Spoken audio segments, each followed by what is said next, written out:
Die VTech Traceblok is 'n soutgebaseerde minerale lekblok. Hy het 6 spoorminerale in. So die 4 organiese spoorminerale word nie beïnvloed met opneembaarheid van ander minerale in jou veiding of in jou lekaanvullings nie. So hy is gebaseer op sout, hy is maklik ophangbaar, hy het 'n gat in die middel. Jy kan hom op enige struktuur gaan ophang op die diere se mondhoogte en ons ook geen vermorsing nie.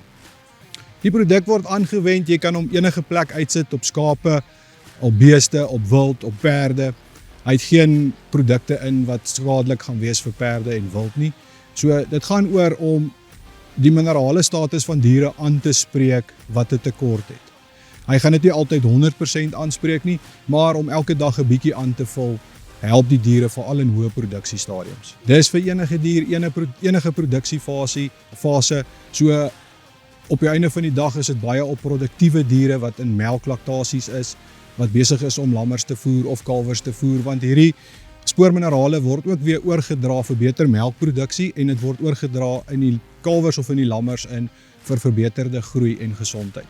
Inname is gewys die produk op groot wild en op beeste kyk jy na 25 tot 50 gram 'n dag, op klein vee en klein wild 5 tot 10 gram en die diere het die vermoë om hulle self te reguleer met hoeveel hulle inneem met wat hulle nodig het.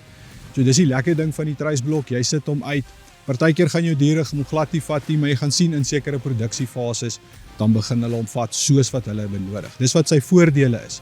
Soos wat die diere in hulle produksiefases is en daai spoorminerale nodig, sal hulle spesifiek aan daai blok gaan lek. Jy kan hom reg deur die jaar voer, baie spesifiek as jy dit nie wil doen nie voor en tydens dekseisoen, want 'n spoormineraal aanvulling het ook 'n merkwaardige impak op jou vrugbaarheid van jou diere. Enige navraag kan hulle na die VTech webtuiste toe vat. Hulle sit jou weer in 'n plek waar hulle met jou vir jou kontaknommers gee van verspreidingspunte of direk self.